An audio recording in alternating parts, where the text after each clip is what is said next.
In the deep woods of northern Wisconsin, the air is thick with secrets, secrets woven into the very fabric of the land, whispered by the wind through the pines. At dawn, a heavy mist clings to the ancient pines, curling around their trunks like ghostly fingers. Every sound is muffled, footsteps swallowed by the mossy earth, and the line between beauty and menace blurs in the half-light.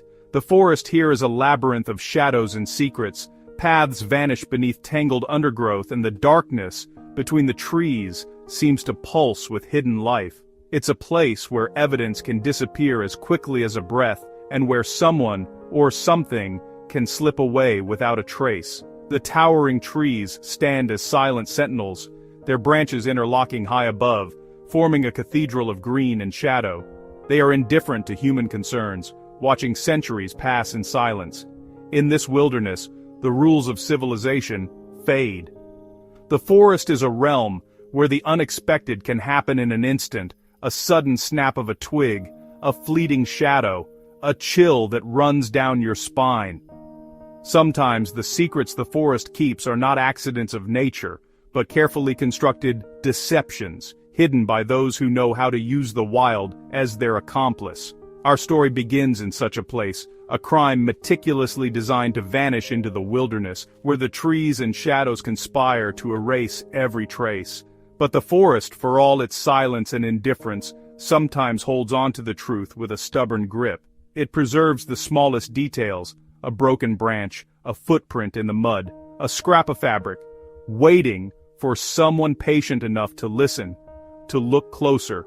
This is a story of betrayal, a calculated plan, and a truth that refused to stay buried beneath the moss and leaves. The forest, in the end, is never truly silent. Its silence is only the surface. Beneath, it remembers everything.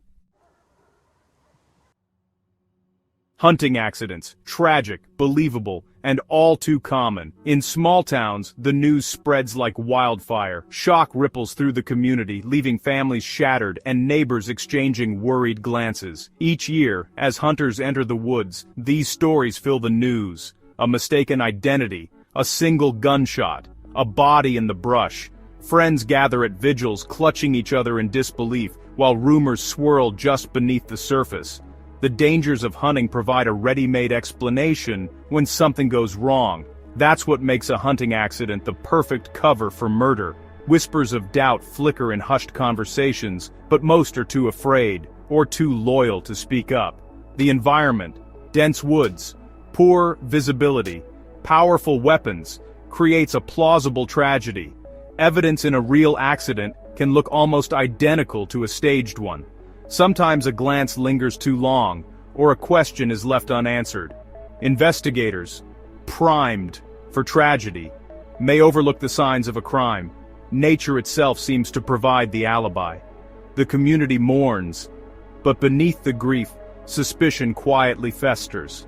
All it takes is a steady hand, a plausible story, and a victim who trusts you. Sometimes the most dangerous secrets are the ones everyone pretends not to see. The very traditions meant to connect people with nature can be twisted into a tool for the perfect crime. A crime mourned, investigated, and quietly filed away as just another sad accident. But for some, the pain never fades, and the questions never stop. But sometimes, the truth refuses to stay hidden, and that's where our story takes a darker turn. On the surface, Mark Reynolds was the embodiment of respectability, a devoted husband, loving father, and a trusted pillar of his small community. But every perfect image hides its shadows. Beneath the calm exterior, Mark was entangled in a secret life, one that revolved around Claire Novak. Claire, ambitious and magnetic, was more than just Mark's lover. She was a force of nature, driven by her own desires and haunted by her own secrets. Their affair was a labyrinth of stolen moments, coded messages, and elaborate lies, each one drawing them deeper into a world where truth was a rare commodity. For Mark, the affair was an escape from the suffocating expectations of his life. For Claire, it was a chance to rewrite her story, to finally have the love and recognition she craved. But secrets have a way of multiplying. As months passed, The lies grew more complex, close calls, mounting guilt, and Claire's obsession with a future that seemed just out of reach. Claire saw Mark's family as the only barrier to her happiness, while Mark's wife, sensing a shift, began to question the cracks in their marriage. Mark, torn by guilt and fear, found himself trapped between two worlds. Claire's frustration, once hidden, began to turn desperate and volatile. The dream Claire built started to unravel, her hope giving way to anger and despair. Fear of exposure and the pain of loss festered, twisting into something darker for both of them. Claire realized Mark would never leave on his own, and Mark's wife, now suspicious, began to quietly investigate the truth. In the shadows of their tangled web, a dangerous resolve began to take root, one that would change all their lives forever. Claire's solution was chilling in its simplicity, a hunting accident, but beneath that simple idea, her mind raced with calculation. No one will ever suspect, she told herself, rehearsing the lie until it felt like truth. She saw the upcoming season as her opportunity, the perfect cover for what she was about to do.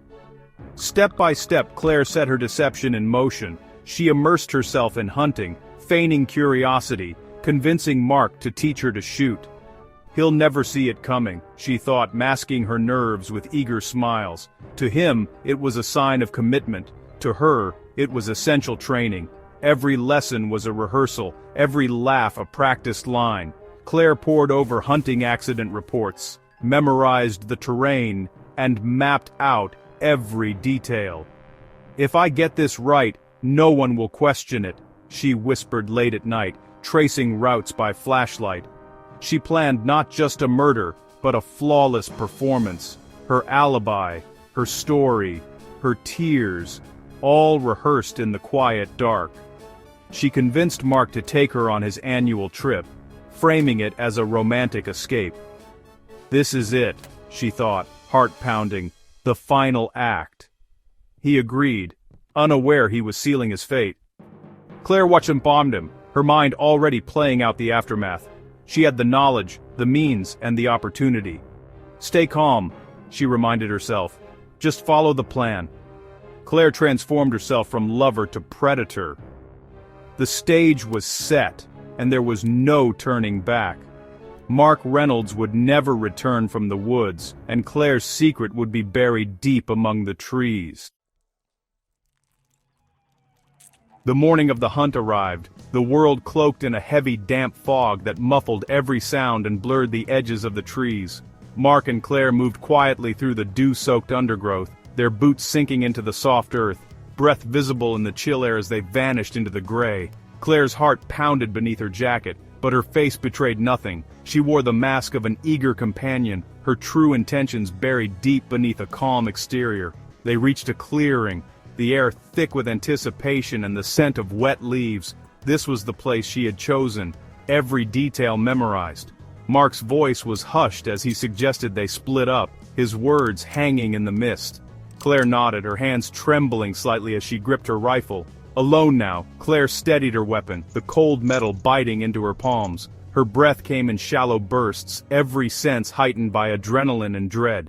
She waited, the silence pressing in, then raised her rifle, not at a deer, but at Mark, her finger tightening on the trigger as her mind raced with fear and resolve.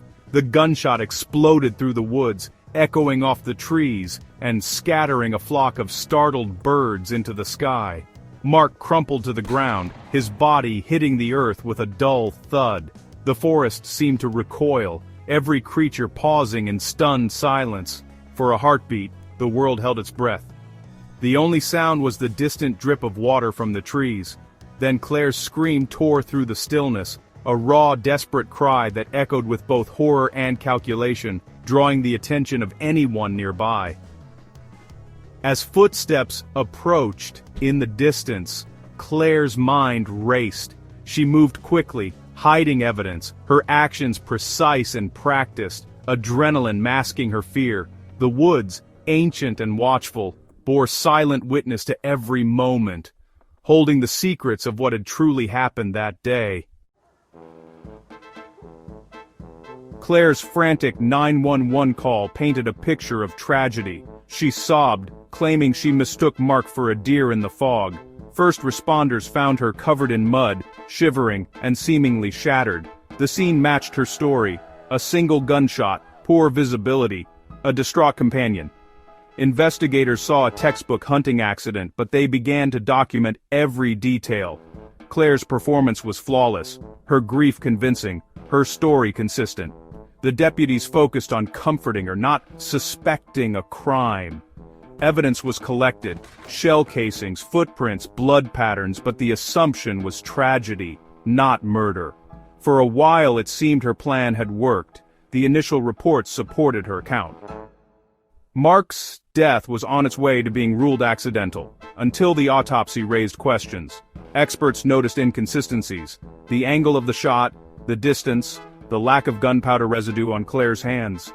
Forensic analysis revealed details that didn't fit the narrative. Investigators began to question the timeline and Claire's account. The forest had not given up its secrets just yet. Piece by piece, the illusion of an accident began to unravel. Forensic science doesn't listen to stories, it listens to evidence. Every detail is measured, cataloged, and scrutinized. Ballistics analysis revealed the bullet's steep downward trajectory, precisely calculated, not the erratic path of a panicked shot. The wound's depth and angle suggested a deliberate, aimed shot from behind, confirmed by tissue analysis and wound channel mapping. No deflection marks, just a clean, direct path, verified by ballistic gel tests and digital reconstructions. Gunshot residue on Claire's gloves showed a stable, two-handed grip, confirmed by chemical analysis and residue pattern mapping. The evidence contradicted her tale of a hasty, mistaken shot. New forensic findings exposed inconsistencies in her timeline and actions. Science began to unravel her story, detail by detail, as advanced analysis connected physical evidence to the unfolding truth. The forest had preserved the truth, in the angle of a wound, the path of a bullet, microscopic particles, and even hidden traces of blood. Claire's cries grew quieter as the evidence spoke louder. Each new scientific discovery shifted the case against her. The perfect crime was beginning to fall apart as forensic breakthroughs closed every gap in her story. The Silent Woods had not erased the truth, they had recorded it, and science was finally making it heard.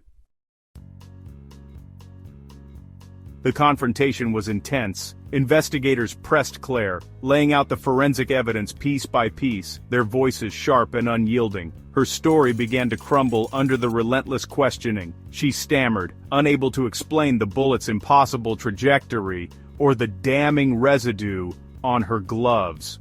When forced to reenact the shot, her demonstration fell apart, clashing with the experts' analysis and exposing the cracks in her story. The once confident marksman was gone, replaced by a woman unraveling before their eyes, her composure slipping with every accusation. The digital trail only tightened the noose: burner phones, secret messages, and mounting pressure from every direction. The motive emerged in stark relief: her obsession, Mark's growing distance, and the emotional fallout that rippled through their circle. In court, as the evidence was laid bare, Claire's composure shattered, tears flowed, and her mask of innocence slipped away. The story of friendship dissolved into a bitter tale of betrayal, infidelity, and desperation, leaving everyone reeling from the truth. The prosecution now had everything: motive, method, and a web of lies exposed for all to see. Her lies, once so convincing, lay in ruins, leaving devastation in their wake. The truth had emerged, relentless, undeniable, and forever altering the lives of everyone involved. In the end, the forest did not keep Claire Novak's secret. It exposed it. What she thought would be her sanctuary became her undoing. Every detail she tried to use as cover became evidence against her. The smallest misstep, the faintest trace, all told a story she could not erase. The ground, the bullet, the residue, all preserved the truth, waiting patiently for the right eyes to see. The wilderness, meant to erase her crime, became the silent witness. Nature, impartial and enduring, holds memories longer than any human. Claire's story is a warning. There is no such thing as the perfect crime. The consequences of our actions, no matter how carefully hidden, have a way of surfacing. In an age of forensic science, details matter more than alibis. The truth is written in the smallest fragments, waiting to be uncovered. Microscopic evidence, digital trails, and subtle inconsistencies unravel even the best-laid plans. Technology has become the new guardian of justice. The trial was a showcase of science over deception. The facts, not the stories, shaped the outcome. The jury saw not a grieving friend, but a calculating killer. Justice, though slow, was inevitable.